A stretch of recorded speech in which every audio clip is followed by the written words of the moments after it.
Okay.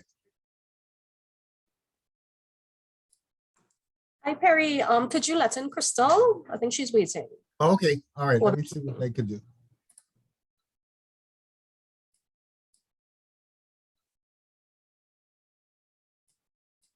Okay. I think she's, well, I'm not sure if she's in, but Yeah, man. Good morning, everyone. okay, good. All right. Let me share the screen for the agenda.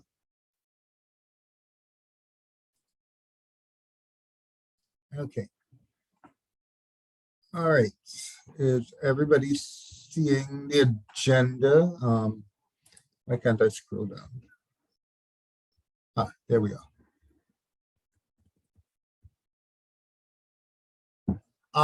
I'm not sure Professor John Agard will be joining us, in which case Azad Mohammed would be doing the welcome and his presentation.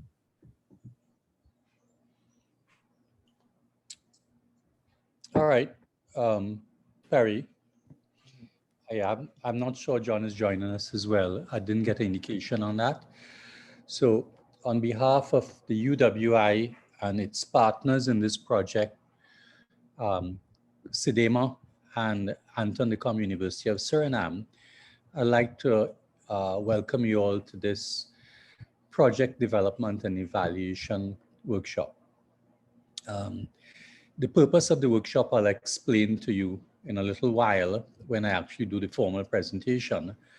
But many of you all who I've seen participating here have attended the clarification workshop a bit earlier on, as well as some of you all have also participated in the lead up to the pilot project. So we will try to focus on the specifics of this call, and we'll in many ways go through very quickly the general information and allow Perry and Lenice and the accounting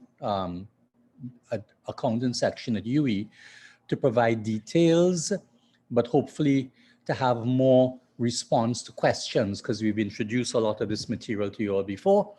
And I see that Mr. Den Uden from the Technical Assistant Unit at OACPS is also logged in, so I'd like to welcome Gerard as well to the meeting.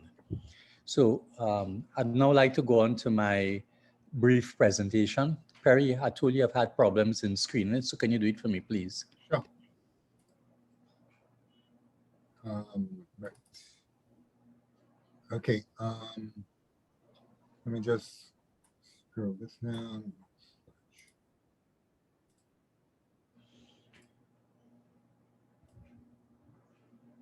Okay, you seeing it? Yes, I'm seeing it. Very good, thanks. So the first slide is on the background to the reason why we developed this particular project of HIT Reset, which is harnessing innovation technologies to support resilient settlements in the coastal zone of the Caribbean. Perry, next slide, please. Yeah. Yeah, my computer's just a little slow. Yeah. All right. Well, I'll go through that. The first one is that the Caribbean countries are while they're not major contributors to greenhouse gases, the climate change, we are on the forefront of the impacts of climate change. And most of our settlements and our infrastructure also on the coastal zone. We use the word 70%, but in fact, many of the islands can be described as completely coastal zones. So when we talk about the nature of coastal zone communities with non-resilient buildings, informal and haphazard development, and locations in highly vulnerable areas, this in fact symptomatic of much of the settlements in many of the Caribbean islands. It's slightly changing in some Caribbean islands because of topography, but in those countries where you have steep topography, like in the OECS countries, most of the settlements are actually on the coastal area.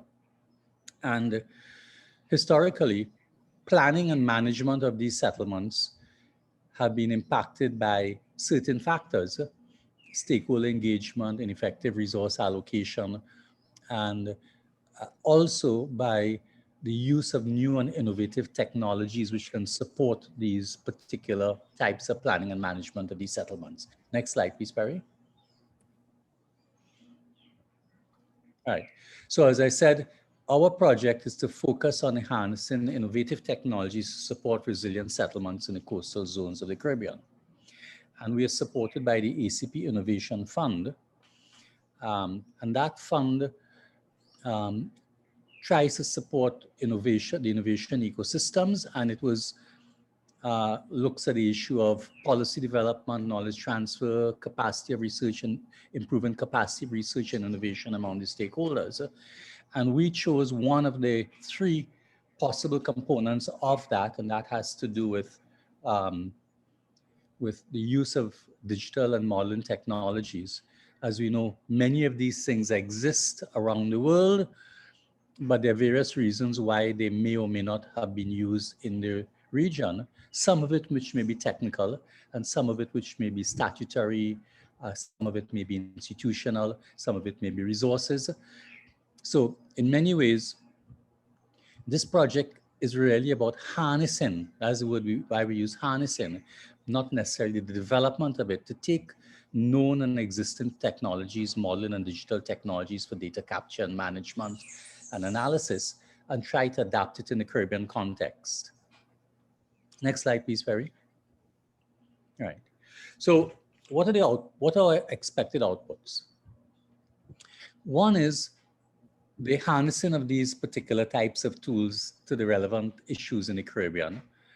And then second, that they are not just, we don't just know how to do it, but we start the process of embedding them and getting them utilized within the existing institutions. And that would require that we start to look at the institutional and legal issues and the agencies that are responsible for those, for the planning and management of coastal areas, are engaged in the process along with the technical process of harnessing these technologies. Next slide, please, Barry.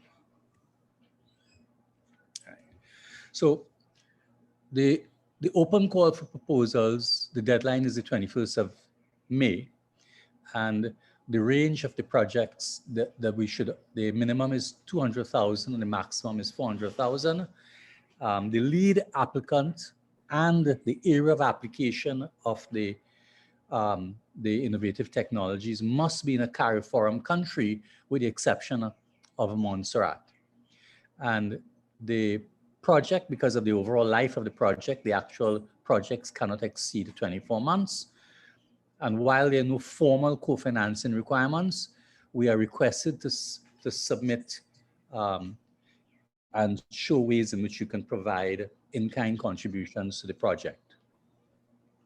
So the projects, the proposals must clearly show the development or the application or the harnessing or the adaptation of these digital and modeling technologies, which can address the issues of improving planning and management in the coastal zone, and in a range of areas, including the impacts of climate, to address the impacts of climate change and natural disasters. But there are a whole range of other things which have to do with the state and nature of coastal settlements in the region. So it doesn't have to be so narrowly focused in these areas. It must demonstrate innovation. It must demonstrate relevance to the understanding of the problems.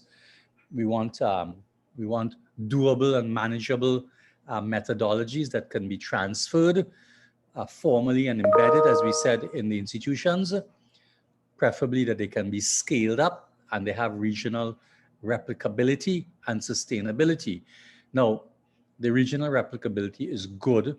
It is not demanded that you must demonstrate that, but it'd be useful if we can see that the projects can be replicated in other countries. The key one is that we want to show that it is relevant and embeddable to solving the problems in the area in which the proposal is being written. Next proposal, please, Barry. So the we will go through in a little more detail in this, but there's a spreadsheet which will show the evaluation criteria, which we've shared with you already, but we'll explain it and you can ask questions. The areas of competence, relevance to the overall Hit Reset project, which is structured around the ACP call, the specific methodology for the project, the innovation potential, and then knowledge transfer and sustainability. So these are the criteria by the points. Now, from the first phase, and we went through this before to most of you all when we did the clarification measures, on all of these scores, we found that they met above 50 on all, and the innovation potential, we were a little skeptical about the innovation potential of some of the projects, and this was an issue because, as you know, the project is a really an innovation project. So we want to be sure that the projects, one of the lessons is that the projects do demonstrate innovation. And we will talk a bit about that. There's a formal session which we'll mention tomorrow where we go through, we can go through the slots provided by project for us to review and discuss the nature of the proposals as we have them right now. What are they developed right now, because there is some time for submission, and we'll talk about this issue of how to ensure that there's innovation potential. Next slide, please. Now, the critical issue we found from the pilot phase was that the projects were interesting projects. The proposals demonstrated the capacity to implement them, both financial and with the appropriate technical capacity and so on.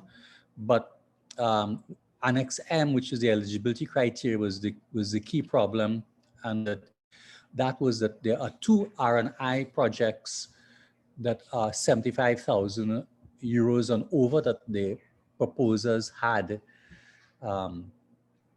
implemented or in the process of implemented within the time frame. And we found that whilst most of them had at least one, the second project was a problematic one, where while they had R&I elements in it, there were strong elements of procurement and capacity building. This continues to be a problem, as we know, and we have had subsequent to the pilot phase, we've had discussions with the ACP and the Technical Advisory Unit on how we could review those and find means to support the existing innovation and R&I capacity in the institutions of the region to meet this eligibility criteria.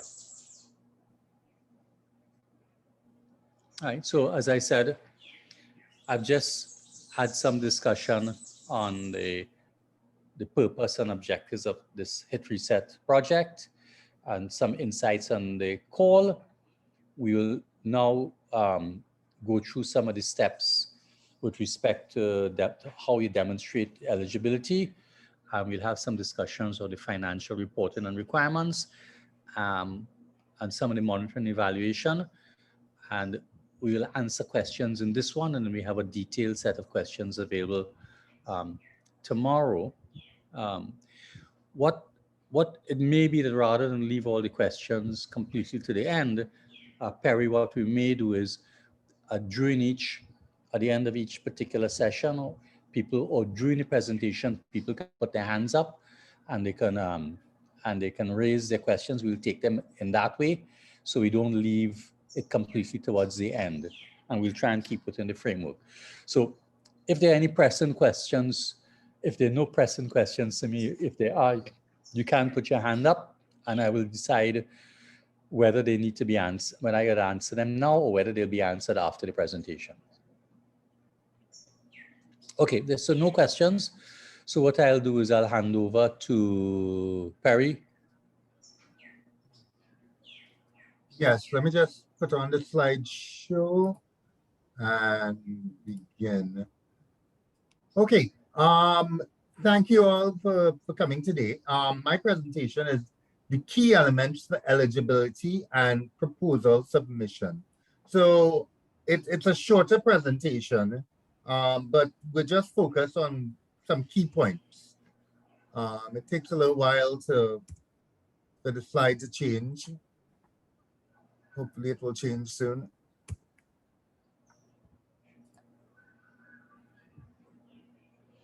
Right, okay.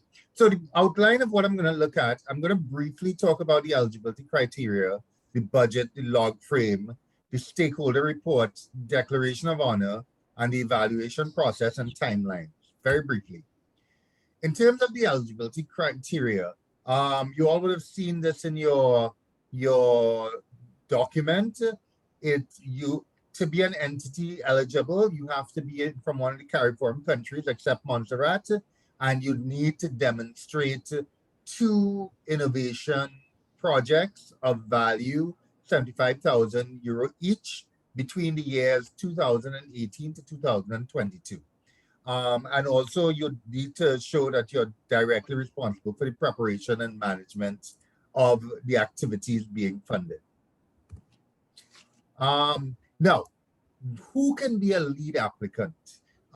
We've had some challenges in the pilot phase. Very volume occasionally.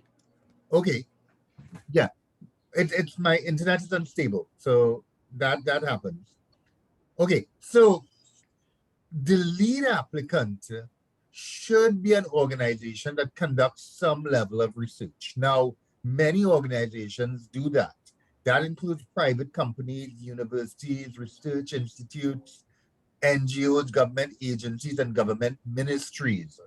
Now, the proposal that you're going to submit, you don't have to be the expert in the particular area if you are submitting as a lead.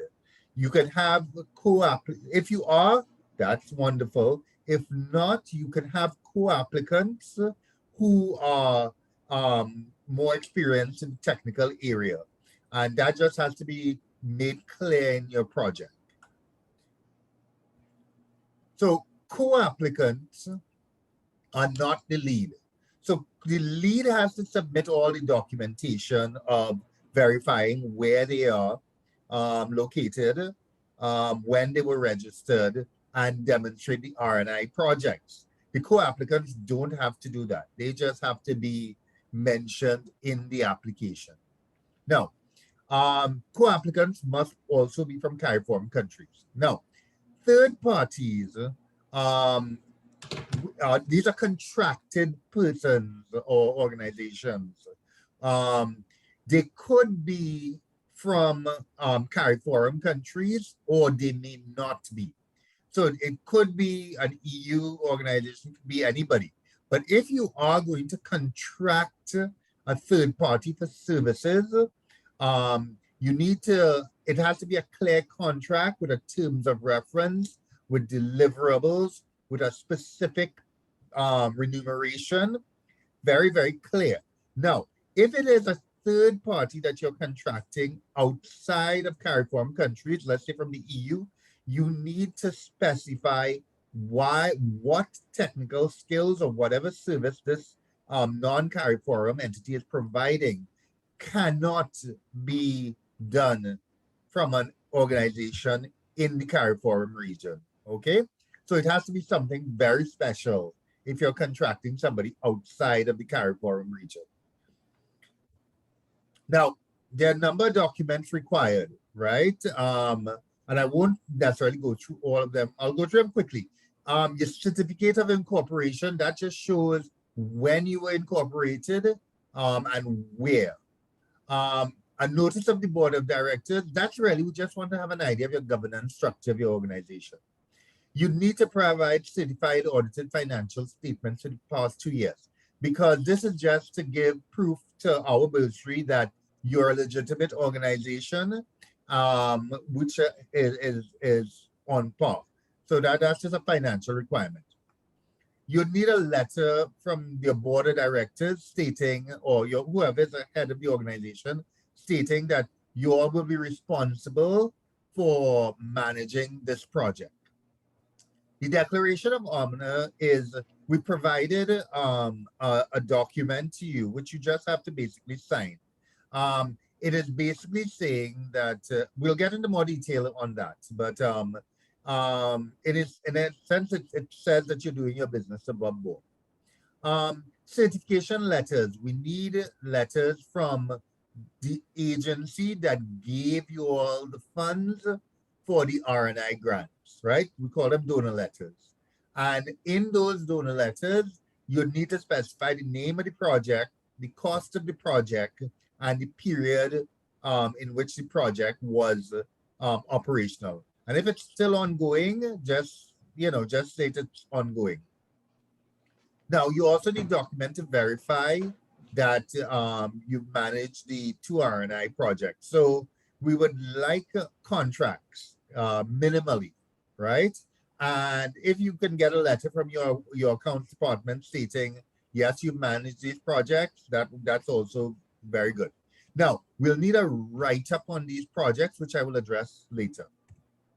Okay. This is what we would really like for you all to do now.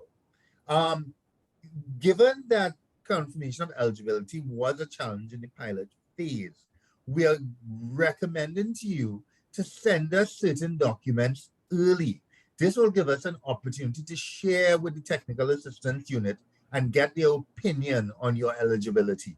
So if there are any challenges, we're able to come back to you and tell you to make some corrections or do something, right? If you wait till the end, you could do so, but there'll be no opportunity to change if you wait for the 21st. And sometimes it might be something simple. You might not put a contract in, or you may not have a contract, or or the write-up isn't clear, is not clear enough to highlight your innovation issues. That's why I'm saying, let's do this early, and we will advise you and tell you how to improve your write-up, right? So we would need the write-up on the organizations and on the R&I project. So it doesn't have to be very long. You state your name of your organization, the year of incorporation, where it's incorporated, and then refer to your certificate of incorporation. And when you're writing up your R&I project, put the name of the project, put the cost in the currency that you've operated in and in euro, and the date. And then when you're writing up the project, focus specifically on what is the innovation aspects of it. Highlight it, put it in bold, put it in red. What is it about your project that is new? Whether it's new to the country, new to the Caribbean, and revised methodology, whatever it is, highlight that in your write-up. And as we said, attach your certificate of incorporation, your certification letters from donors, and your signed project contracts. Right. And I think as I was explaining on the write-up, I mentioned the first point already. Now, there's the definition of research and innovation we pulled from the EU's documents. So research is the process of inquiry into an evidence collection of new or developing areas of knowledge to build up expertise and knowledge for developmental process. Now, innovation is a process, idea, invention, initiative, or product that is genuinely new or creates value or more effective solutions. So keep that in the back of your mind when you are writing up, doing your write-up, right? Now, as I said before, name of funder, put your cost in euro. There's a website. If you type in info euro, you will get this website, and it will do you can do your conversion and get the euro value for whatever time period you're looking on. And then, as we said, projects must demonstrate R&I. If it's an infrastructural project, or purely procurement or purely capacity building, it probably won't. So you really have to think about what you're doing. Really, you have to think about what new has come out of this project, is being created in this project. We understand projects may have a mix of things, but the project should substantially be creating something new, or creating innovation. So keep that in the back of your mind. As I said, if you submit something to us, we will advise on it and give you some advice. Right, as we say, highlight, and we have some questions here. New technology, methodology, improvement over what previously existed. How was it an improvement? Is this the first for CARIFORUM or the country? Harry, I'd just like to intervene here. I think innovation could be, the innovation could be the application of existing innovation that is utilized elsewhere in the particular context. That could be the innovation. So I want to be careful. It doesn't have to be a completely new innovation, completely created. It could be the application. It could be the amendment of something to make it fit in a particular context. It could be a review of the institutional arrangements that facilitate the implementation of this new innovation. That the innovation needs to be interpreted slightly broader than more than a scientific creation or innovation. I just want to add that. Sure. Okay, as I said, in the budget. Now, when you're doing the budget, I've given you a standard what European Union budget. So what you're going to be looking for is you just want to list out in columns A your basic human resources and whatever is required for your project. There are different components. Now, when you're doing, if you're paying a project manager, the unit will be, and you're paying them every month, your unit is a month. If it's over 2 years, you would think it'll be 24 months. And whatever value you want to put in euro, that, to pay this person per month is the unit value. And then you calculate the number of units by your unit value to get your total cost. Now that is in column A to E. Now this will be your complete project over the 2 years. In columns F to I, it's the same thing, but you're just doing the calculation for year 1. And the reason for that is that if you're successful with the project, we will pay you the funds for year 1. So make sure you do your year 1 costing properly. And if you are falling back on expenditure, we'll do the appropriate, adjustments and pay for the second year after the first disbursement is utilized. But we'll, when we're discussing financial aspects, you could ask that question, and the financial person, Carol, will probably go into more detail about this. Now, in terms of doing your log frame,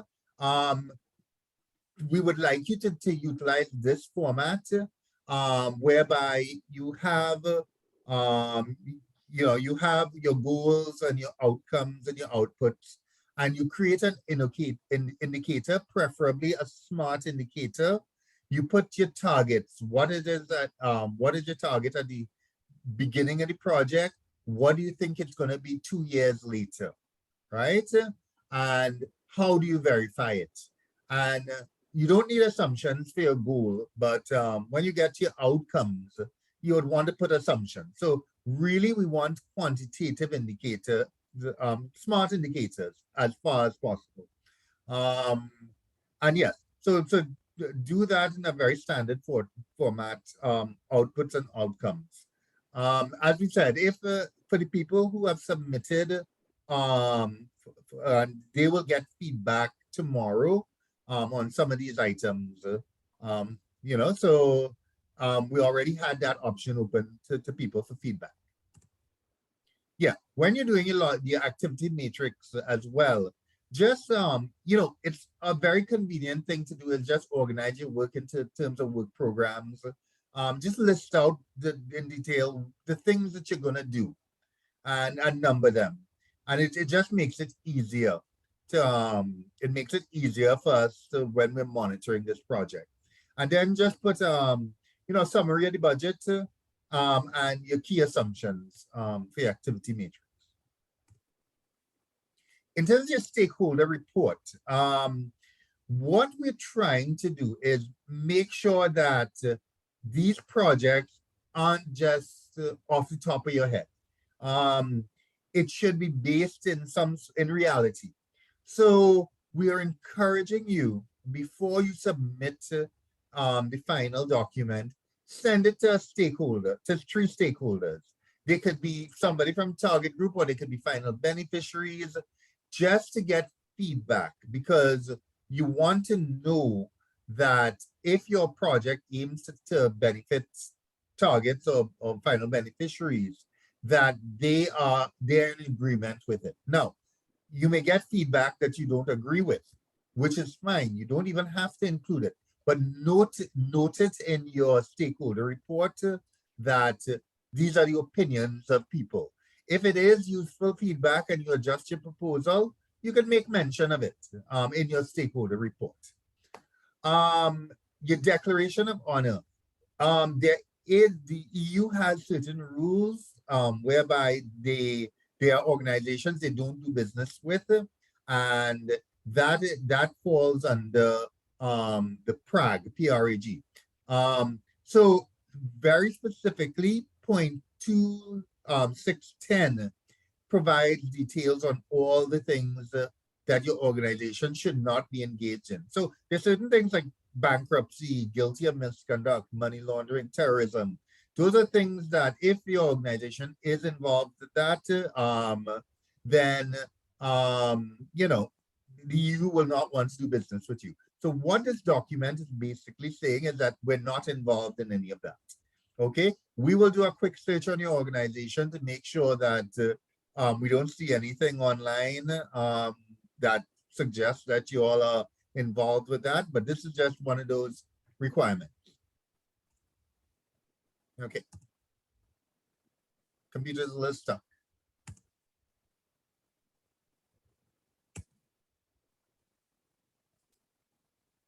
Okay. In terms of timelines, we've already finished the clarification session, so some of you might have heard this. Some people have already submitted eligibility documents, and we can provide some feedback to them tomorrow.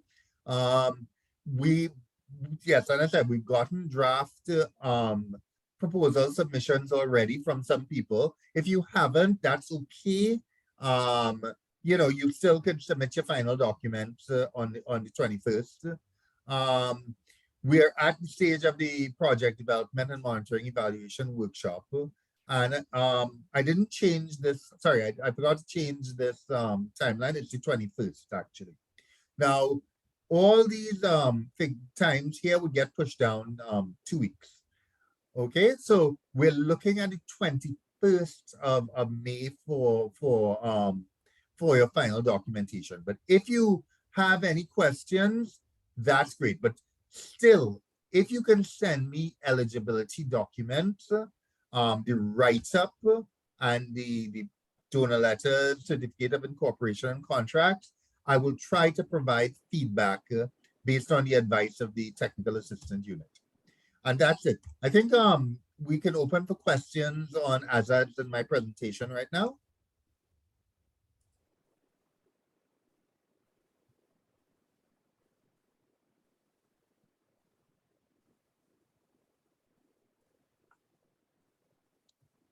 Larry, while we're waiting for questions, there's a lot of background. There's a thunderstorm here, Miami, so there may be a lot of background noise. I just wanted to clarify that whilst in the initial timeline we provided, we had various stages. The important deadline is the submission of the final deadline for submission. In other words, you can at that point submit all the requirements, including the eligibility documents. It means that we won't be able to provide feedback and clarity up to then for you, but you can still submit everything on the deadline for submitting of the project. So if you're running behind on some of the internal intermediate deadlines, you can still submit the overall proposal on the final deadline of the 21st of May. Okay. Well, if there are no questions, I would like to pass this over to Carol. Let me allow Carol to share her screen. Just now. Sorry. Okay, hold on. Hi, Perry. Crystal would be, Yeah, Crystal, yeah. yeah. I'm trying to figure out how I can get you to share the screen. I don't know what's happening here. All right, yeah, multiple. Okay, good. So Crystal, are you able to share your screen? Oh, we have a question. We have a question from Rajmat. I'm pronouncing it wrong, I know. It's okay. Good morning, all. My name is Truth. I'm from the Met Office. I have a question on, I need a clarification or a description on the first presentation that was from Mr. Mohammed, and it has to do with the innovation potential, that it is an issue. So I need some clarification on that, and the one about what can be the innovation. I know it don't have to be a new innovation. You give some example. So please clarify for us. That was the question. All right. Let me see if I could give a question on that. I'll see if I could do it for a Met Office. So they say there is a particular technique that is being used internationally about capturing remote high-resolution satellite data to try and predict the impact of weather events internationally. And a particular Met Office has not been using this, but it allows early prediction and warning to communities in a particular area. And they simply take that particular technique, they implement it, and they develop a collaboration with the local disaster office around making that information available to communities on an early basis. That could be an innovation, because what it is you're supporting the use of data captured by remote capture of high-resolution satellite imagery and analyzing it on a timely basis and feeding that information to the local disaster office to see where the impacts are and the likely impacts, and they feed that to the communities. This is not creating a new innovation, but it's applying new techniques that are used elsewhere in a particular context to support planning and management in certain communities. That's the kind of way I'm trying to think it through in terms of your type of organization and how you'll work with disaster management organizations and planning organizations. If there are trends in the analysis that show that certain types of communities are affected by certain types of impacts, then the planning agencies can take that aboard and look at things like setbacks on the coast or building requirements, etc.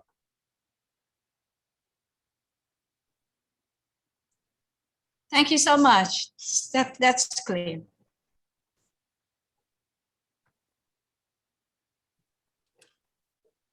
Okay, Hello, everyone. any other questions? I also have a question. Mm-hmm. So, yes, if you look at the hydraulic division in Suriname, we want to set up an early flood warning system. We don't, momentarily, we don't have that in Suriname, but in other parts of the world, they have already set up such a early flood warning system. Can that also be acknowledged as an innovation?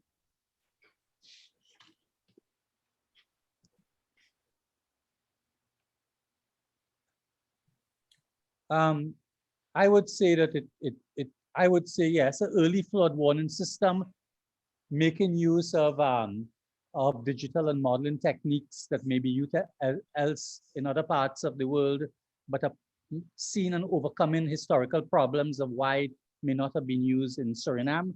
I would see that as an innovation. And with that, we also want to use the GIS software, because if you collect the data from such an early flood warning system, then you put the data in the GIS to create prediction. You can also make predictions where you can have floodings, and also you can make maps and then give it to the end user, like the public, so you can show the public in which areas will be flooded. I would say yes.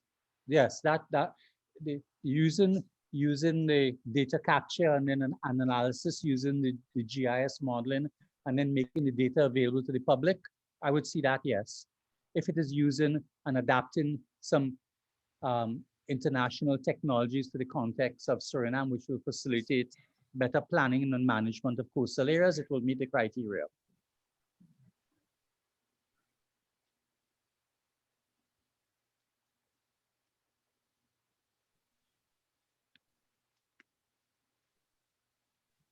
Do you have any more questions? And about the two other reference letters. Yeah. So it has to demonstrate that there has been the focus has been on research and innovation, right? Yes. So I would say that we've spoken to several organizations, and many of them they all describe very good. So we can start with. Yeah. Sorry. Yes, I think a lot of what you described as your project is very sound. Now, the challenge is always going to be demonstrating the eligibility criteria. Can you please repeat, because I'm breaking up? We didn't hear you clearly. Okay. Are you hearing me now? Are you hearing me now? Yes, we can hear you now. Yes. Okay, yeah. I have bad internet. Yes, your organization or whatever lead organization is submitting your proposal should have had 2 R&I projects, received funds from 2 R&I projects, and the agencies that gave them the funds should send a letter stating the name of the project, the cost, and the duration. So Hello. it's really important. So Hello. okay. Dr. Perry, I think if you Dr. Perry, if you turn off your video, it might ease the bandwidth. Remember, you're muted.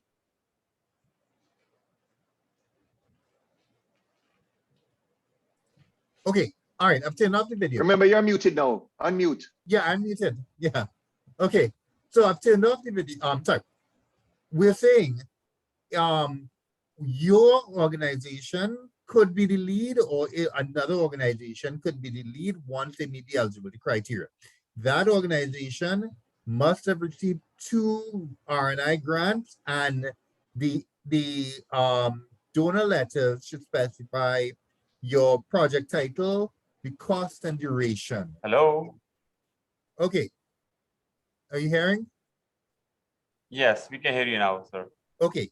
I don't know if you have answered the question. Did you hear?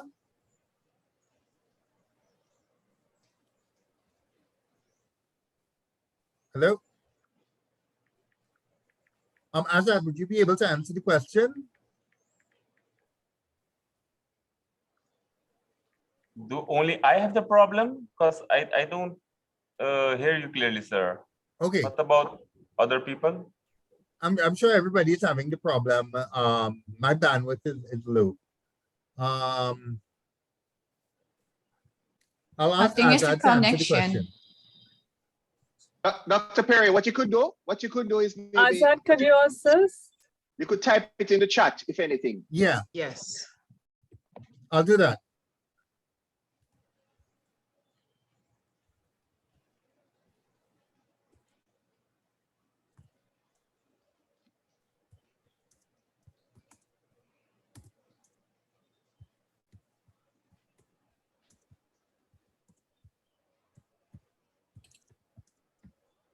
Hi, Azad. I'm hearing you, Olivia. Okay, I think Perry has a drop. Could you Yeah, pick yes, up we can from hear you where clearly left now. off, please? Yeah. Well, what Perry was talking about is the verification information that you have done to such projects, or you have done one and you're in the process of doing another, or you're doing two, right? The verification process for us to know that that is so would be either the contract to demonstrate it or a letter from the donor agencies verifying the information that you've given us. So the donor letter is a form of verification that what you've put in your write-up that you've done that, or you're doing it. But if you have a contract, that could also demonstrate it.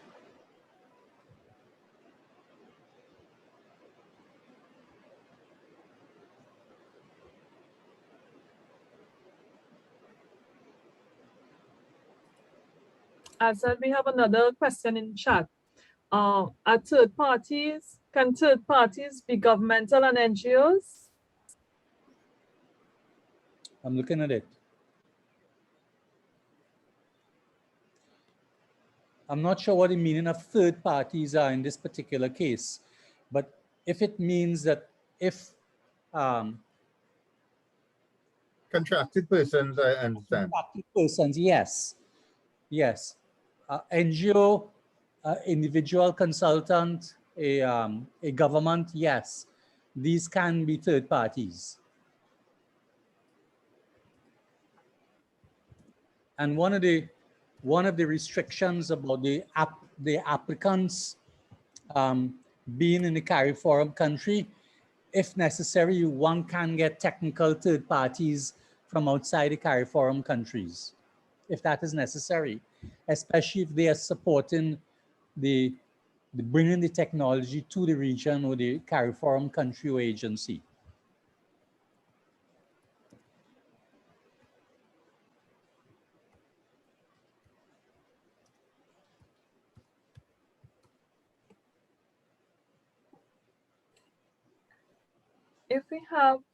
If those are all the questions, could we proceed on the agenda to engage the bursary team, who will give us a brief overview regarding the financial elements?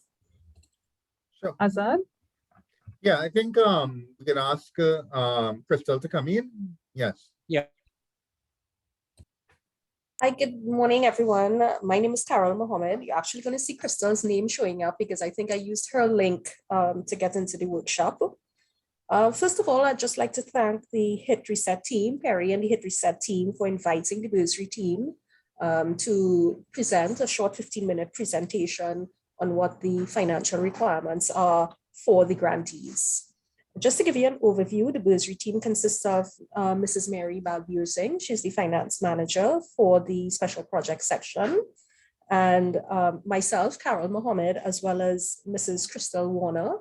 Both of us actually manage the funds for the project. Crystal manages in my absence. So we would be your contact persons in case you have any questions with regards to any sort of financial matters. Crystal, can you go to the other slide, please? So basically what we're going to do is give you some financial information. Now, this is not an exhaustive list because we've had a 15-minute window. We've sort of condensed some of the requirements. So in probably a subsequent meeting or in a subsequent email, we can send you additional follow-up information. Basically what we require, or what we would like you all to have an idea of, is the request for funding via tranches, what you would need, as well as the biannual financial reporting to be done. We also have some other required documentation, example, the statement of income and expenditure. We also have some procurement rules that we'd like to go over with you. So I'll be presenting up until the statement of income and expenditure, and Mrs. Warner will take over from the procurement section. Crystal? Yeah.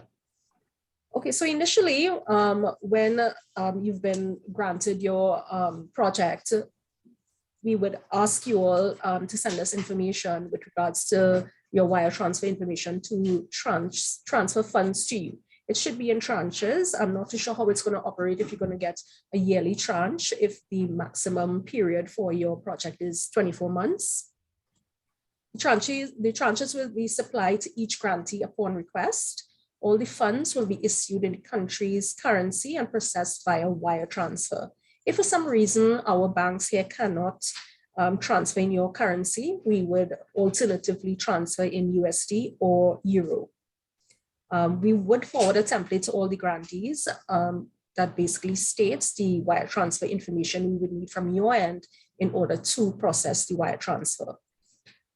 Before the funds are actually given to you, we would need a memo from the grantee asking for a request of funds. Now, this should be signed by a duly authorized representative.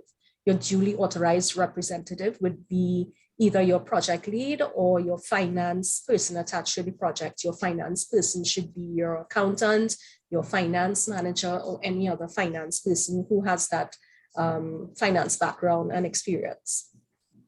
At the end of the project, any unutilized funds must be returned to the university. So next slide, please.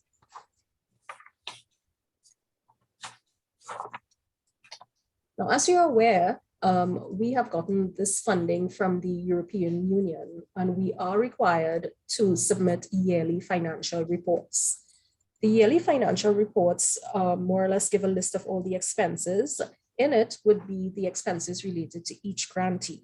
So what we're asking from each grantee, because it's a yearly report that we have to submit to the EU, we're asking for biannual or half-yearly reports. If you send these reports half-yearly, what this means is that it would be easier on the bursary team to enter the financial information for preparation of the financial report, as opposed to sending it to us in a batch at the end of the year. So it actually helps the bursary when we get these biannual reports. Also, it helps in case we have any queries or anything like that. The time period would be a lot less in terms of dealing with the queries if we're giving it on a half-yearly basis. The prescribed format must be followed when submitting reports. Original documents must be couriered to the project leader. They should be filed in chronological month and date. We want to emphasize this. We are guided by our policies and procedures within the bursary, and we are also guided by the EU guidelines. So we need to have these documents in the prescribed format.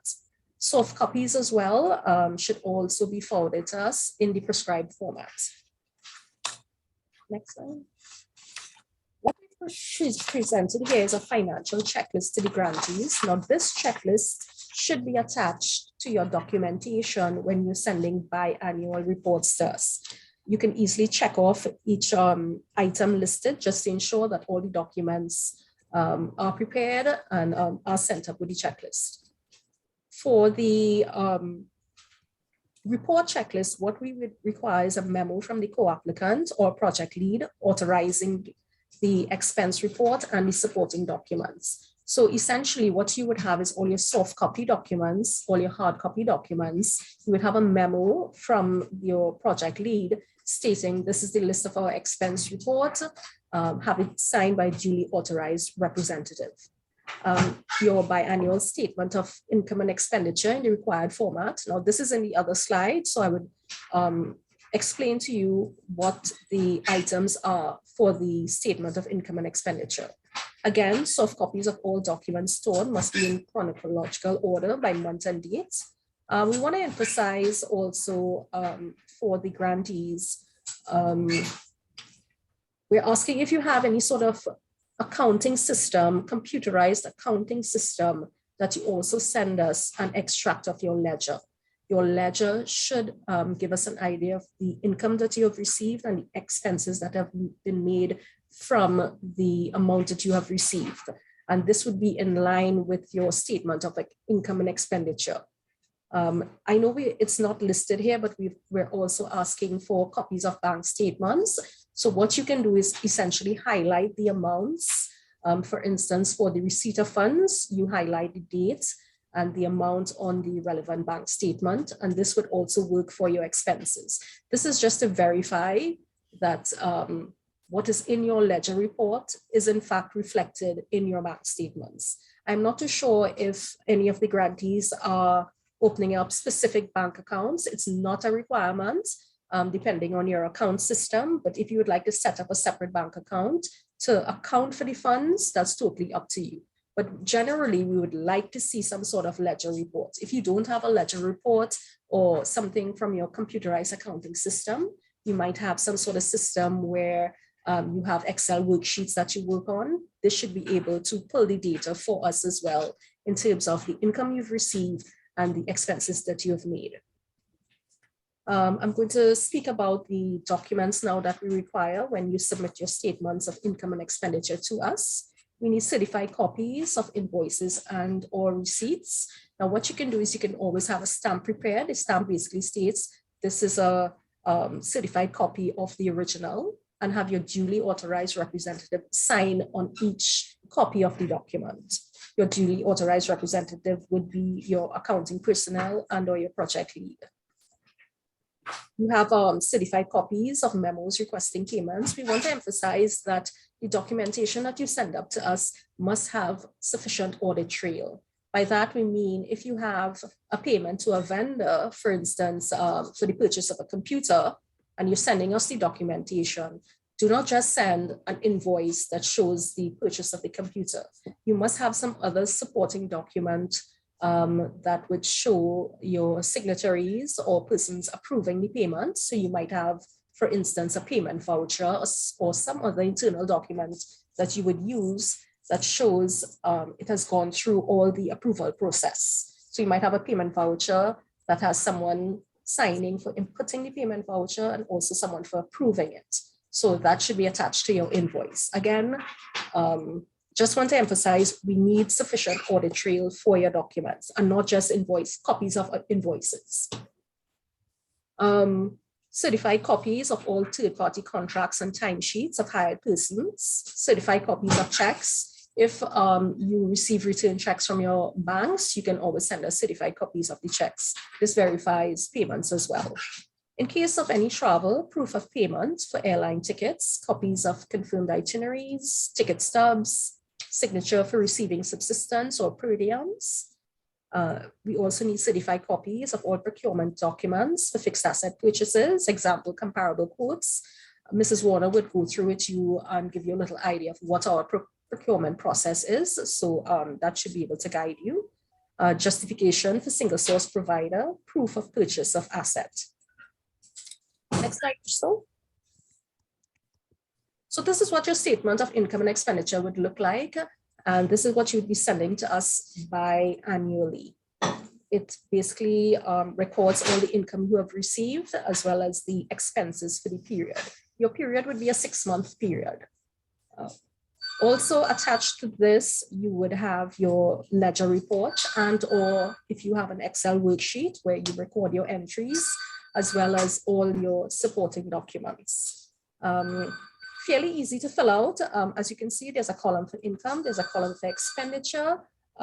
We ask that you specify the vendor name, date, description, and you include your local currency amount. We should get a balance at the end of the period. This balance should also be reflected in your general ledger, as well as your bank statement, if you have a separate bank statement for funds received for the grantee.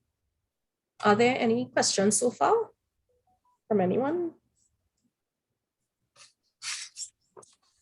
Yes, I had a question. Yes. You said the funding will be transferred in the country's currency, right? Yes, correct. But if you need to order equipment from how do you say it? From abroad, then you have to do the payment in the US. So Okay. how would we solve this problem? Okay, so if you're the grantee and you would like to purchase something in US, we would initially transfer the sum to you in your country currency. When you are making your purchase for your item, you can purchase and expense it via US currency. So you would be responsible for that. Is that clear? Oh, yes, okay, thank you. Yeah. Any other questions? There's a question in the chat, Carol. Question is, in terms of third-party providers, how do we justify services greater than 5,000 euros? Only with TRR and budget? That one, I might have to get back to you on that one. I might have to just do some checking into that one, so I can always arrange an answer to the person who asked the question. I can always send an email with regards to that. I'll have to do a little checking into that one, just to be accurate.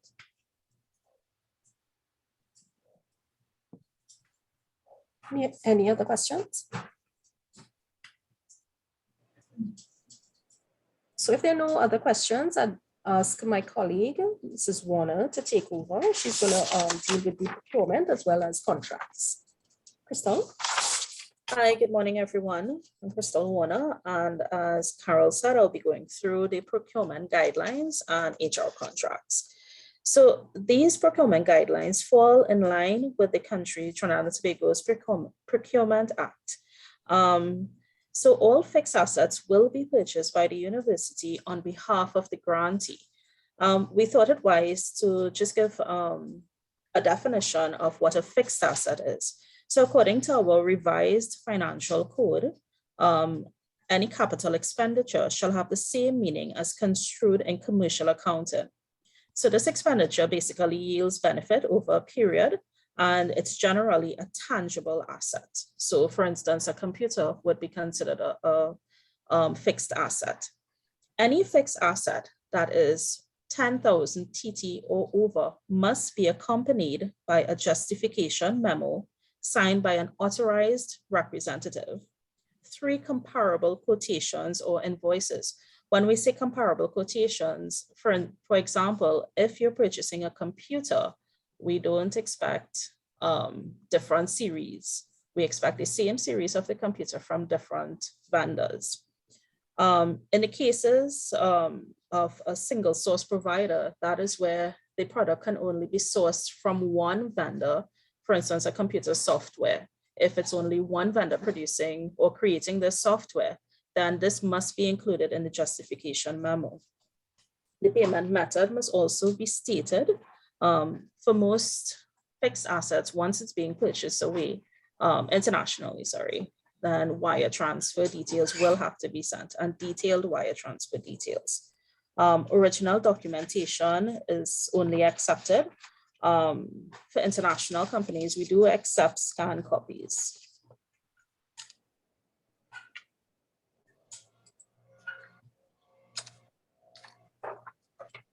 So when the decision is made to purchase a fixed asset, first you have to identify the needs for goods, services, or works. Confirm from your budget or budget holder if funds are available for the purchase. A memo requesting the purchase of the item must be sent to the bursary. As stated before, it must be signed by an authorized representative. All quotations and relevant invoices for the purchase must be included. As I stated before, purchases that are 10,000 TT and over must be accompanied by 3 quotations from bona fide suppliers. Anything over 100,000 TT, then we have to initiate competitive tendering. If that is the case, then we can always provide further information for that. As stated before, the payment method must be stated in detail. In some instances, for payments to international companies, they normally require 100% prepayment prior to the delivery of the equipment or whatever it is you're purchasing. Consideration can be done for that, where a memo, it must be stated in a memo that 100% prepayment is required. UE normally permits 50% of the total value to be prepaid. However, as I said, concession can be made for the 100% prepayment. Any questions so far? No questions? We have 2 questions in the chat, Crystal. Uh-huh. Is there a co-financing checklist?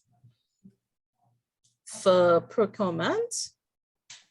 I think that will come to combine with what Ms. Mohammed had presented earlier. And the second question is there any recommendation or suggestion to consider the maximum or minimum percentage corresponding to administrative expenses? Or is this type of expense not included? Carol, can you assist with those questions? Olivia, can you repeat the questions, please? All right, so the first question is there a co-financing checklist?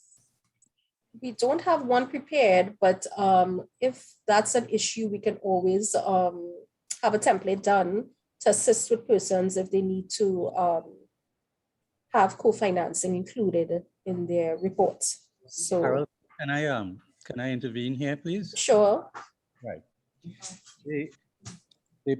These projects do not require mandatory co-financing. Right? We have asked that the applicants review their projects and look to ways that which they can provide voluntary financing. And I suspect that this will come from administrative expenses, and it may also come from if there is a parallel project going on that is providing resources that are being utilized by the project. Those are 2 examples I could think about. And because we want to encourage the applicants to look and see where they can provide voluntary financing, in-kind financing and co-financing, I think we should try to work on some sort of template that with some examples that will assist them. Yes, Dr. Mohammed, we can work on that. Just to be clear, in-kind contribution is different from co-financing. Yeah, we can do separate templates for in-kind contributions as well as co-financing. So we can work on that with the grantees and supply a template. Thank you very much. Yeah. Olivia, what's the question? The other question is there any recommendation or suggestion to consider the minimum or maximum percentage corresponding to administrative expenses, overheads, or is this type of expense not included? When you say administrative expense, is it that you would like to charge a certain percentage for your overheads? Is that what they're asking? I guess it's a breakdown. Could we get Mr. Victor to ask this question verbally? Yes, it's okay. Could you please ask your question? Yes, I am asking about the possibility to include an overhead for administrative expenses. So again, I believe I would have to get back to you on that. I would have to discuss that with the Hit Reset team to see if we would be okay with administrative expenses going in as well. So it's not something that we discussed before, so that might be something that I would have to get back to you on. So it's something we can make a decision on. To come back on the administrative cost, my dear friends from Bursary, are you going to show to us a template of the budget? I'm quite sure that these things are copied over there. Okay, perfect. Thank you. Thanks, Jared. Yes, can you repeat that question, please? It was not a question, but I imagine that part of your presentation is that you will show to everybody how a budget template is looking like. And then when the audience will see the budget template, then I think the question is automatically tackled. The financial report template you're referring to for the Yeah, EU? but I think that the financial reporting template you're going to use is based on the proposal template, isn't it? Correct. So if you show that one, then I think the question will be automatically tackled. Yeah, but I would like to jump in at this point and say, I would like to suggest that you don't put in an administrative cost. I would recommend that, you know, if it is that you need a project manager, you know, cost that into the budget. Ideally, we really don't want unaccountable cost in the proposal. I think just for our for safety's sake, better you account for everything that you are putting into the budget. All right, Perry, let me see if I have further clarity on what you just said. For example, don't put 7 or 8% fixed overheads. Break that down into X amount of time of a project manager, X amount of time of a project assistant, specific direct administrative costs, etc. That's what you're suggesting, right? So you specify what your actual costs are rather than a fixed overhead cost.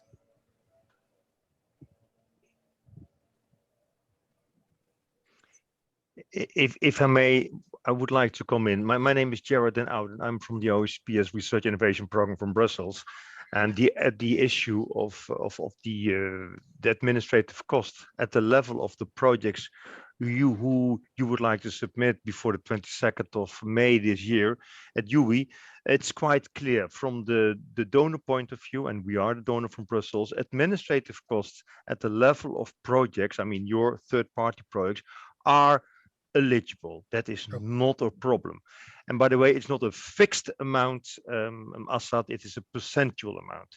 And you, of course, you're having a contract with us where you also apply administrative cost at a specific percentage. And the case for the third parties, whenever third parties, I mean the pilot projects, or sorry, the projects who are now trying to submit a proposal, if they would wish to apply administrative costs because that's standard procedure, that is not a problem for us, not at all.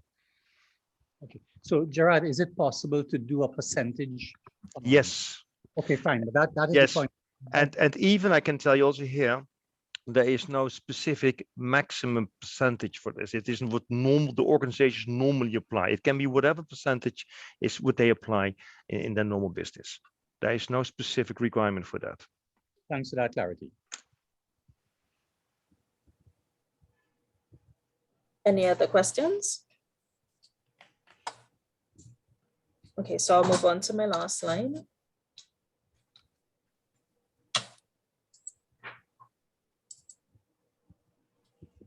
Okay, so with regard to HR contracts, we do have a template called contract for service that will be supplied upon request.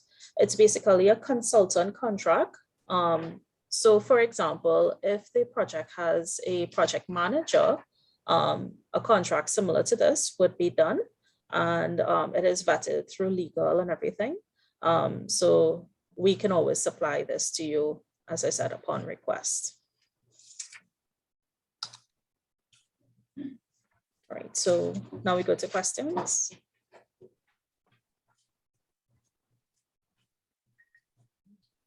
I just wanted to mention, as we stated, this is not an exhaustive list. So there might be other documents that we would be forwarding to you that might have 1 or 2 extra items that we've asked for. So we've kind of tried to keep it as concise as possible for the presentation, but there might be 1 or 2 additional documents and or information and or reconciliations that we would ask of you. Are there any other questions anyone would like to ask?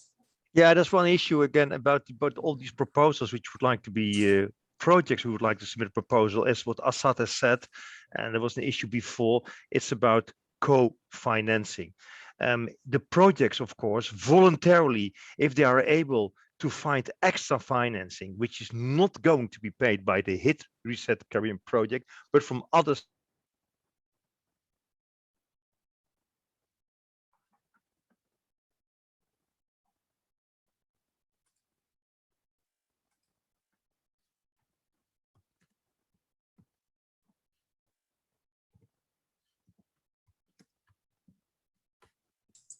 So I'm not too sure if we lost contact, but I'm not hearing anything again with regards to the question. Did you lose contact? Now I'm back in. Okay. We're Yeah, hearing you. yes. Could you repeat, Oh, please? Yes, you know, there's all these buttons here. Let's be very careful with these buttons. I put it in my hand. Now, the issue about co-financing, of course, what Assad has told to all of you, it would be encouraged if you could find additional sources of money. If you're able to mobilize other money than only from the HIT Reset Caribbean project, of course, this would be welcomed. It is not mandatory, as Assad has mentioned, and indeed it is not mandatory, it is voluntary. So if you are able to do so, it is nice to do so, because what we're interested in from the donor point of view, that all those projects which you would like to imply do have a certain level of impact. And the impact is quite often after the project. So if you think that you need an enormous amount of money, let's say not an enormous amount, but if you need more than you can get from HIT Reset, then this is the moment to apply for additional funding on top of what you can get from the HIT Reset. This would be nice, but it would be encouraged. It is not mandatory. Having said so, I think it's also very wise that in the project proposal, you also write a sort of activity in which you're going to reach for extra resources as a project activity to be used after the project comes to an end. And this is again impact related, because 2 years is not a long time. So we want to make sure, and also HIT Reset Caribbean wants to make sure that your project does not die after 2 years, but that the impacts of your projects or the outcomes of your projects are being continued. And if this requires a sort of financial continuity, feel free to find also financial resources during the implementation of your project. Can you agree with this, Assad?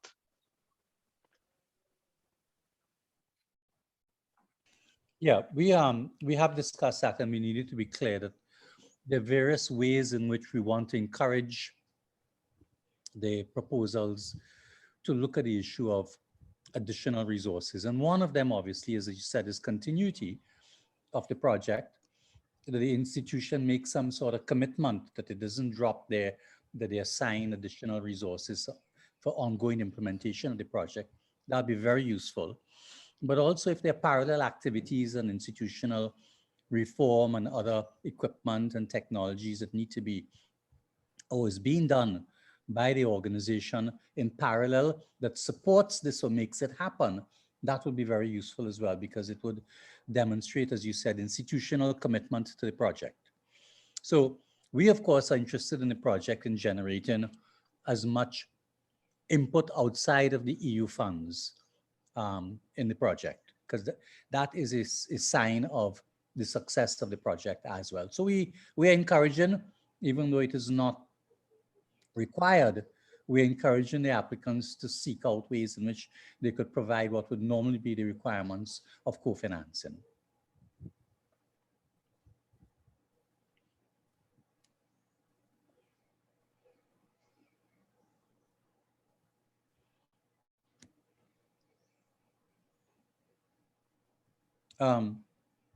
Did people hear me, or is there a lapse in the? No, we heard.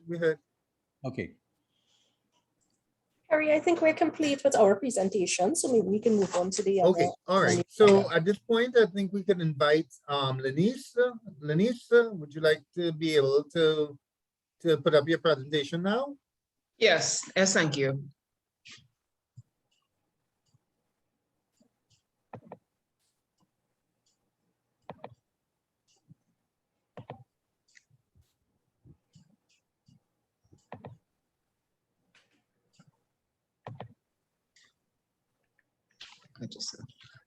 Good morning, everyone. I will turn on my my camera afterwards just to make sure we don't lose any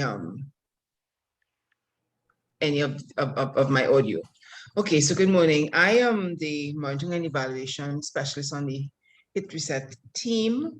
And today I'll be talking a little bit about how the evaluation of the proposals will take place based on revised outputs and the things that would maybe add to your proposals based on all that has gone before. So we know that the overall objective of the project is to have climate smart and resilient coastal settlements in the Caribbean region. And so in terms of the specific objectives, we're looking for digital and modeling technologies to be utilized by coastal development agencies and high-level decision makers.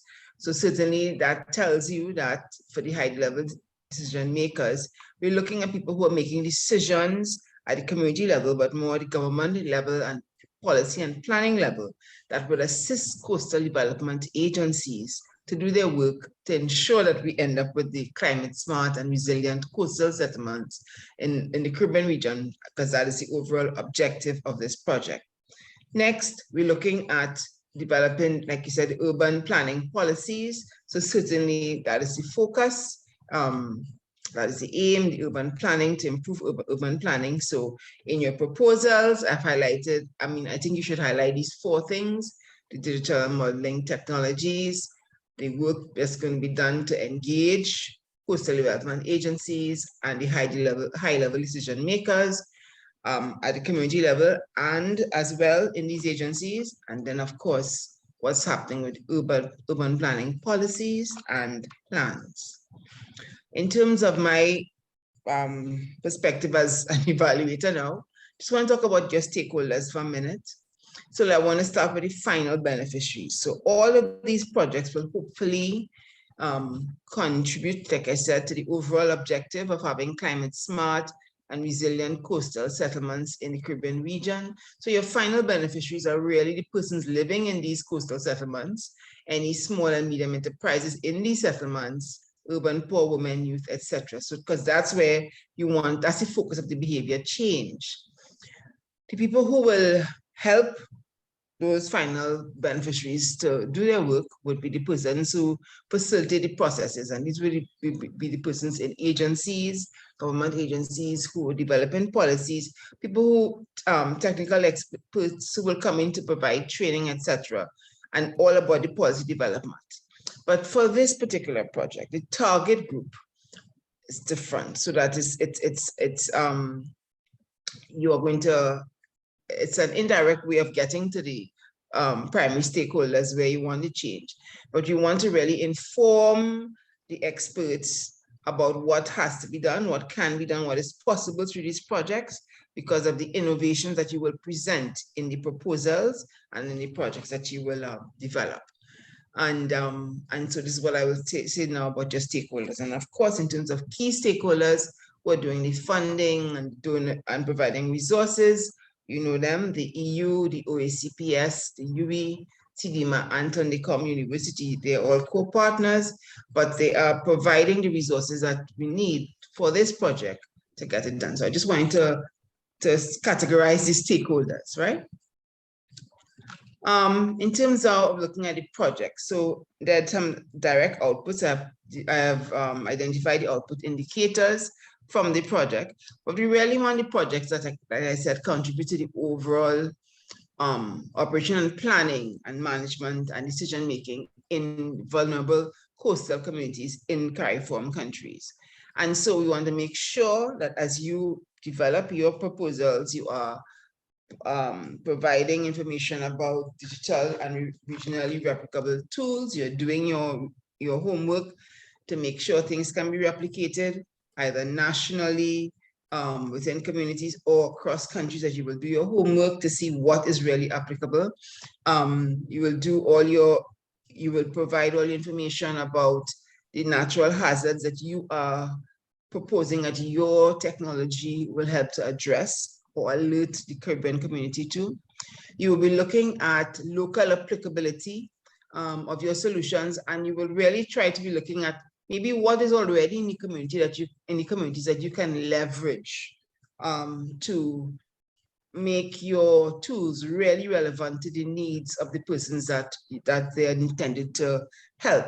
And of course, you will, as far as you can, engage the government entities and the coastal community stakeholders to, so you can help to guide the policy development that is necessary to sustain whatever comes out in terms of your proposed solution, and that you're hoping that will be your proposed solution, that will be implemented in the countries. So I want to go directly now to the rubric of we will apply to look at these at your proposals. So of course there are 6 sections, so we'll look at the first 2 sections now.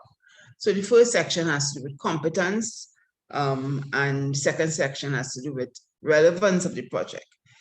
All of the statements under competence and the relevance are already in the open call application documents. They're already there.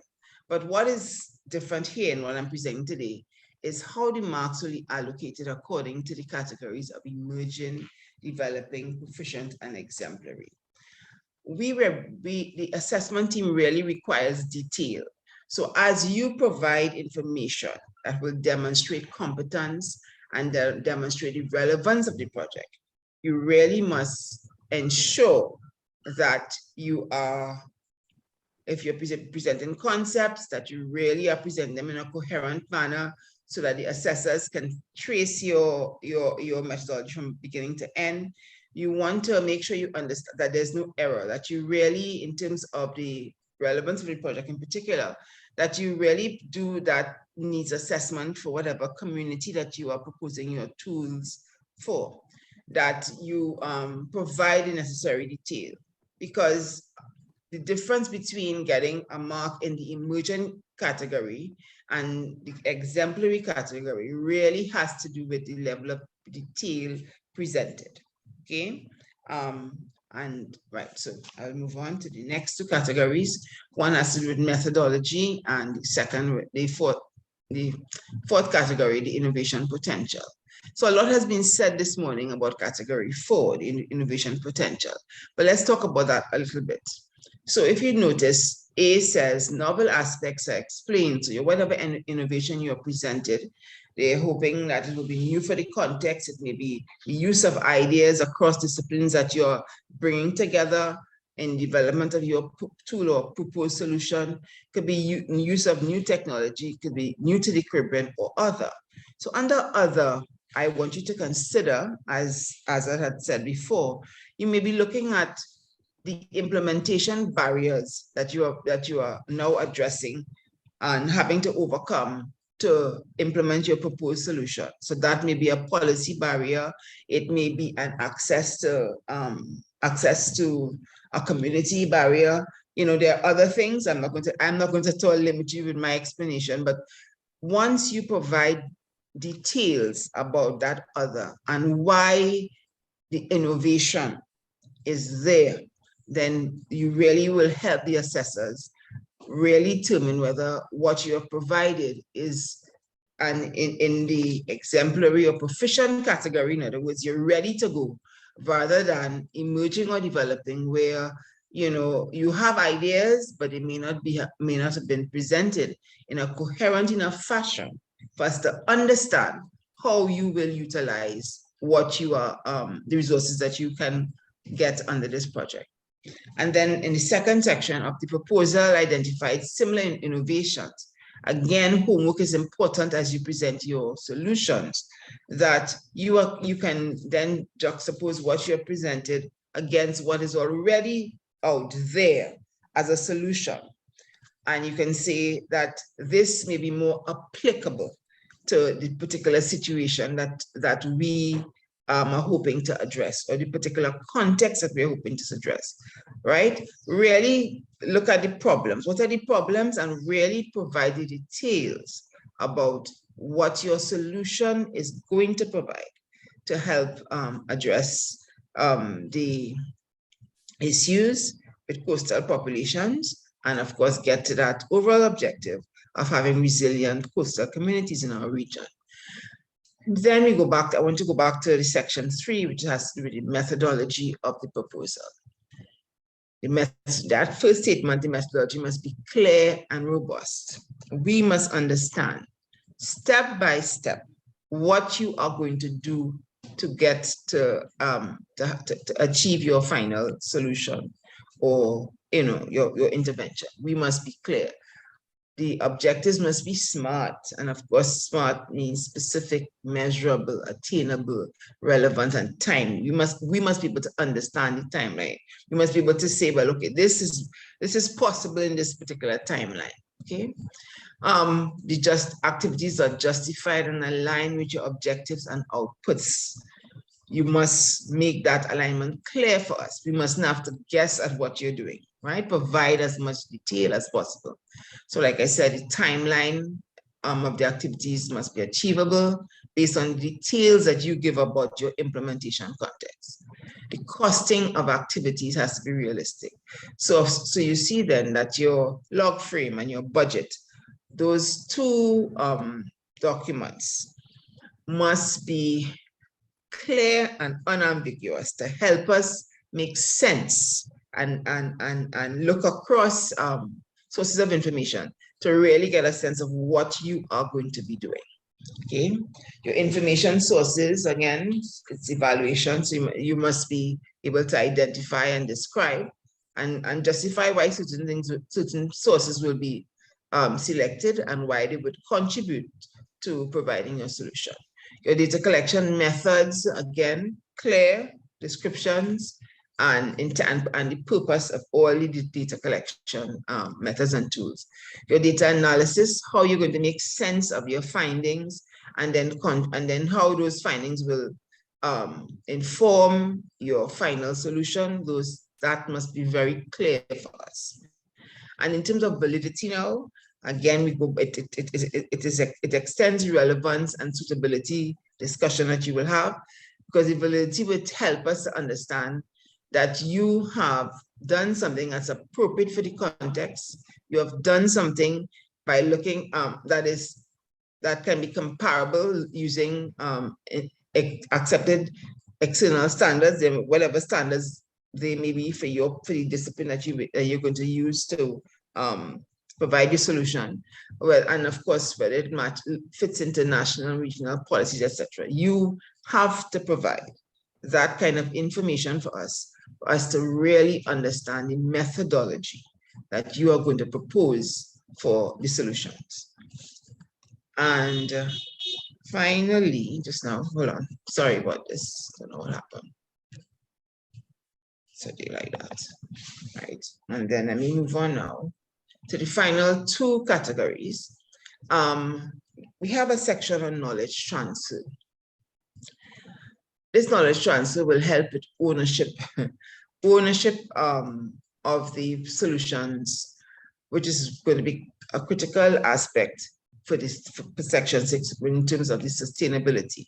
Because as Jared explained earlier, if you are going to look for any kind of additional financing to prolong the impact of the solutions that you will propose, then the knowledge transfer is important to begin that ownership process of the interventions, so that whatever you will do to engage stakeholders, and as I said, I identified to you before, who the stakeholders will be. Whatever you do in terms of any training, even though training itself is may not be directly fundable. Perry will correct me or confirm that after I finish under this project, but it is what people will need to know to implement the solutions that you will propose. The entities, how people expect to utilize information, whatever the stakeholder engagement process is, that must be very clear, because we really want whatever you propose to be usable, right? The stakeholders for whom you propose it must find high utility in what you propose.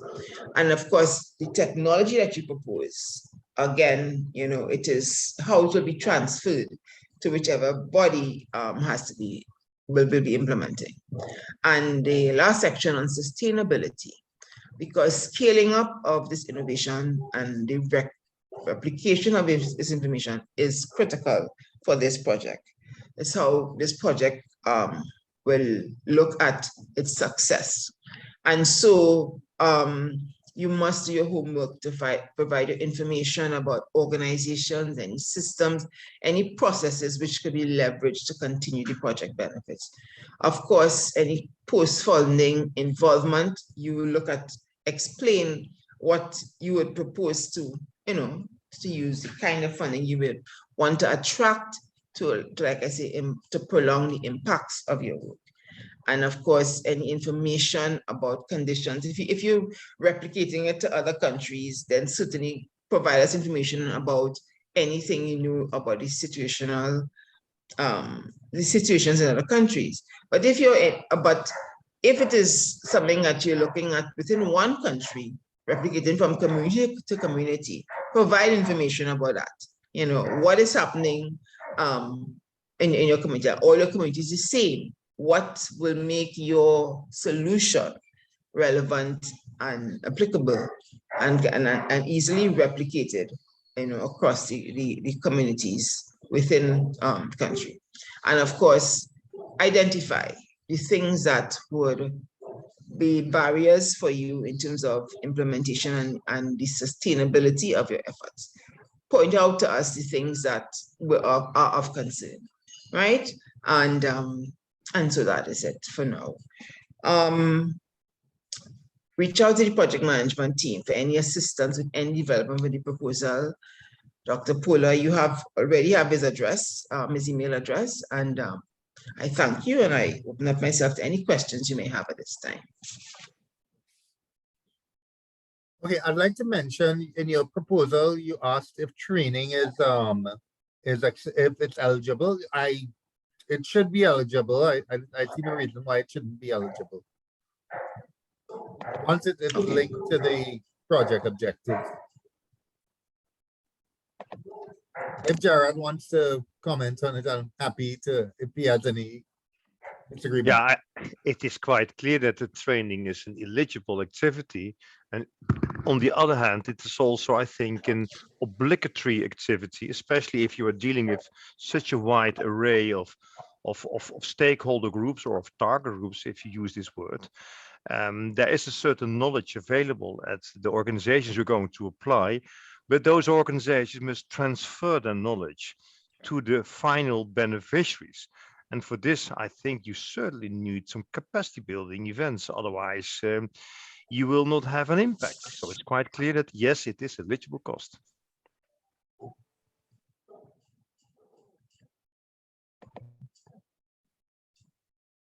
Are there any questions for me about the process of assessing the proposals?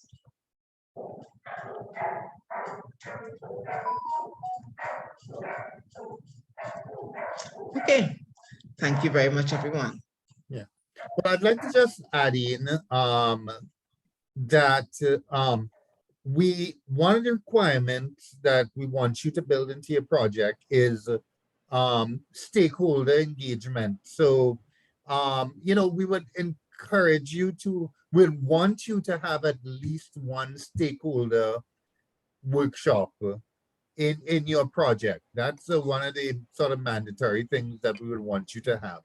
So whether you do training at that event, at least minimally there should be communication. So that's one of the requirements, mandatory things in your project. It would be in the criteria, the guidelines written there.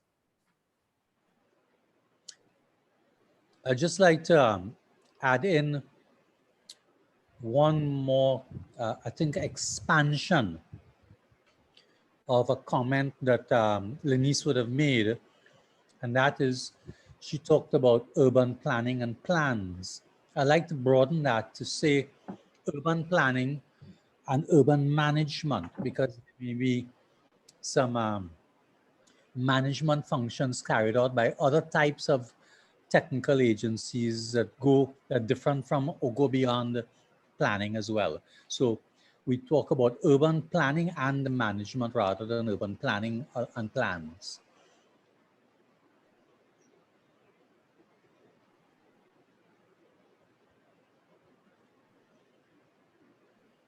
Okay, I see Lenny says, I encourage you to document all of the stakeholder engagement.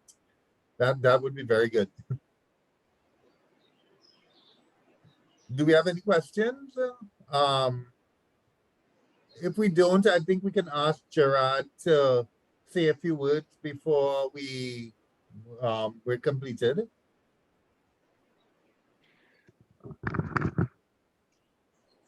Thank you, Barry. Thank you, Assad. And thank you, Lenise. And thank you, people from the bursary of UWI. And thank you all other members of the consortium, Antonicum University and Sedima, as well as of the potential applicants to this call organized by the project HIT Reset Caribbean. It is a pleasure to hear you and to acquire a few of your concerns or questions relating how to submit a project, or what is an eligible cost, or what is an innovation potential. You should know that the word innovation is related to the word research. There cannot be innovation without research. And of course, research and innovation are very well needed in order to tackle at a really fast pace all the challenges which we are confronted with. And if you look, for example, at the coastal areas in the Caribbean or in other small independent developing states all over the globe, this is a matter of concern to them. Why? Because we have a climate change effect. And this is going to be aggravated every day as of now. So the faster we can do something in order to be prepared for new catastrophes, or in order to be prepared for other type of disasters which may come, the better it is.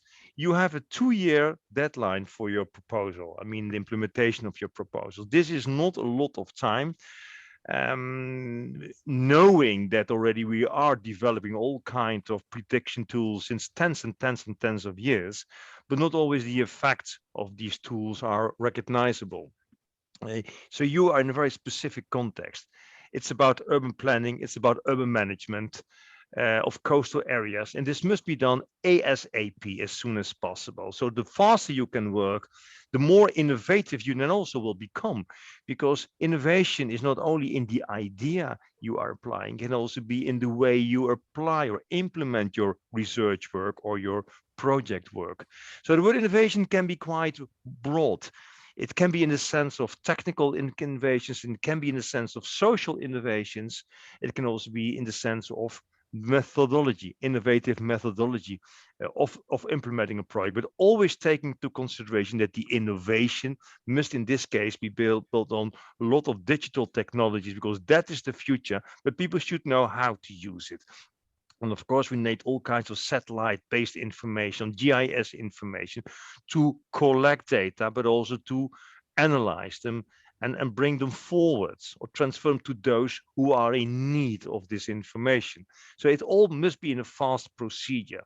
But because the parties are spread all over the countries in the Caribbean, you must also find a way, how can we connect them quite fast, all these people? Decision making is an enormous big issue. Data collection is a big issue. And if you think that only with the use of a GPS or cellular phone you can avoid problems, that is not true. You must also get the stakeholders on board and get all the stakeholders, all the actors in the coastal management development process, get some acts together in a coordinated efforts, using the innovations you would like to bring aboard. So this is a challenge, and this is certainly a big challenge for all of you. And I think it's a very interesting one, because if you are able to do something in a short time span, which is less than 2 years, then, and what you already have heard this word, the replicability.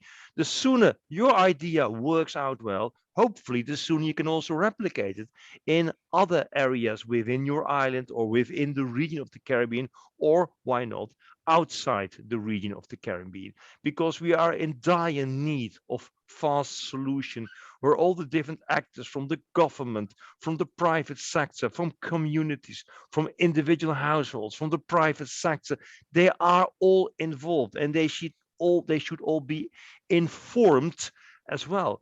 So working together with them and providing capacity building to all of these entities is a must in your projects in order for you to have a successful project.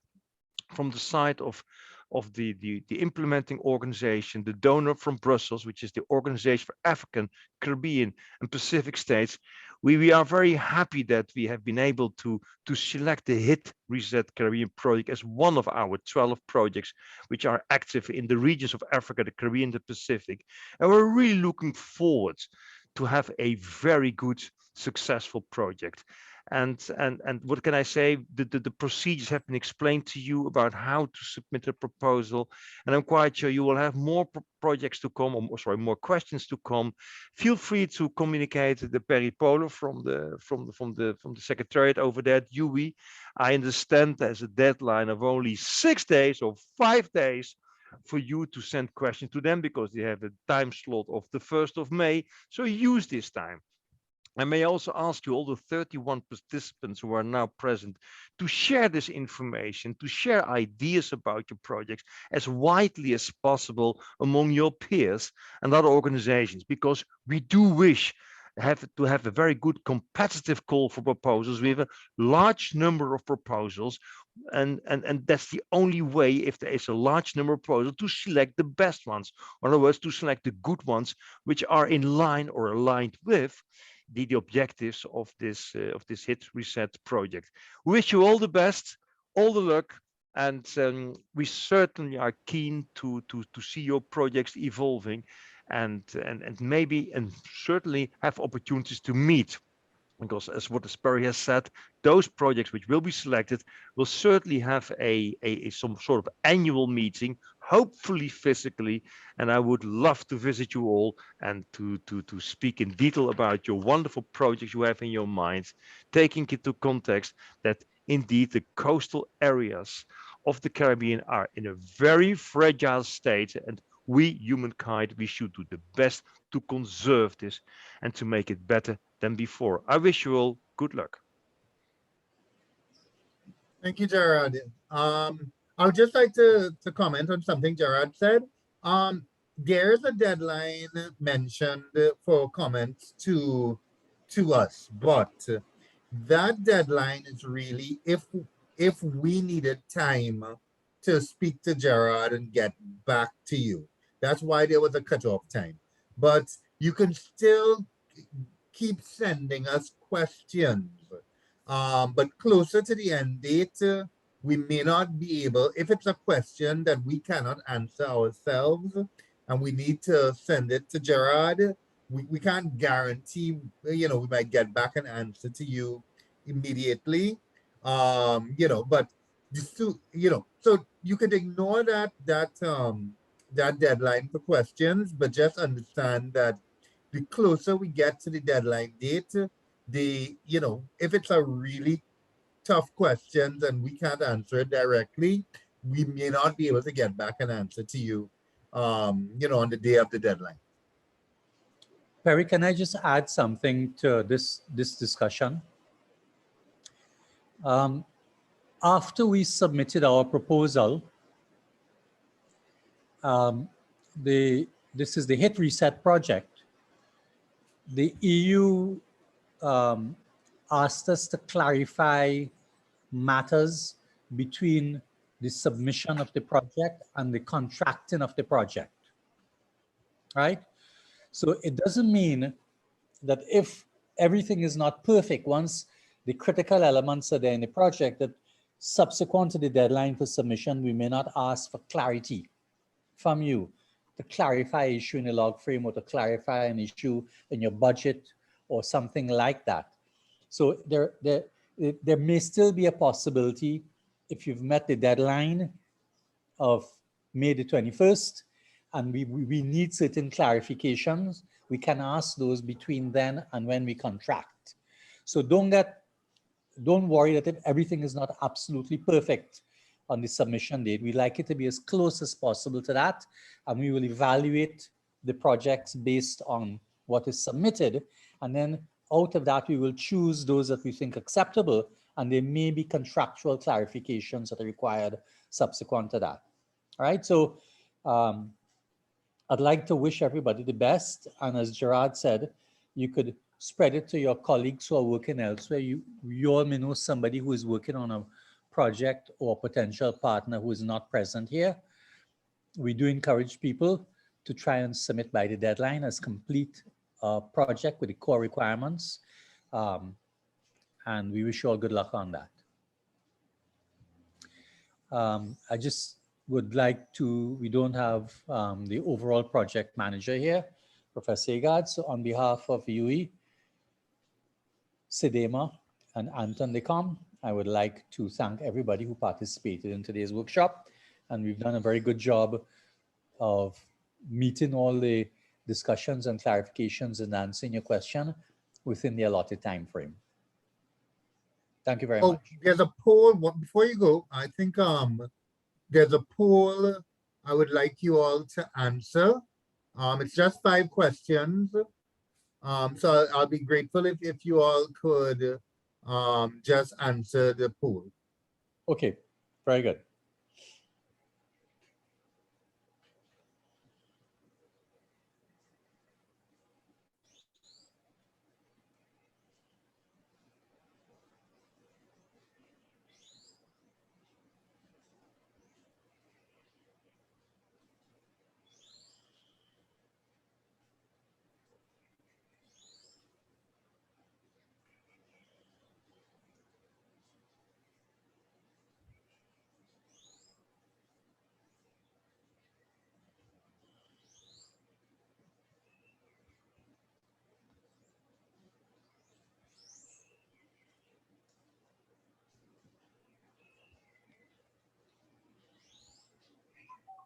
Will the poll be public, or that's also a private thing? The poll? Could you repeat that?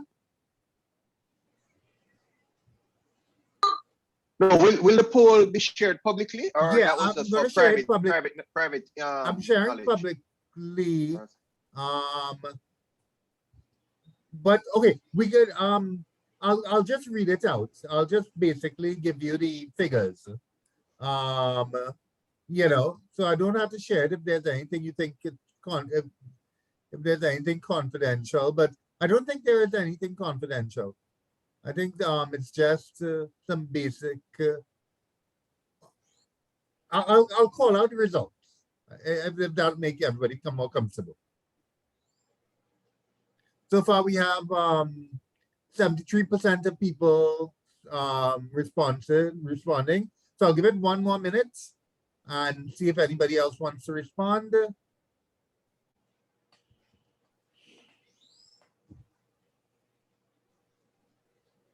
Okay, so I'll start calling out the results rather than share it publicly. Basically, we're getting 100% of the people agreeing that the presentations provided useful information, agree and strongly agree. We also are getting 100% of people agreeing that there was sufficient time allocated for questions. We are the questions answered provided required details. Most people agreed and strongly agreed. There is some disagreement, but so clearly we need to work on our question answering. I am clear on what is required to submit a proposal. Vast majority are saying that they're clear. There is some disagreement. So whoever it is not clear, feel free to send me an email and I can provide any clarity that you need. And I intend to submit a proposal. We have varied responses. We do have a fair amount of people agreeing and strongly agreeing. So thank you all for your participation. I'll end the poll and and we can call that, you know, a day, and we're very grateful for your participation. I'd like to wish everybody, you know, to have a good day and, you know, a safe rest of the day. Okay, so bye. All right, thank you. Okay, Thank you. Bye. Bye, everyone. Bye. Bye, thank you. Bye, everyone. Thank you. Bye, everyone. Thank you. Thank you very much. Bye bye.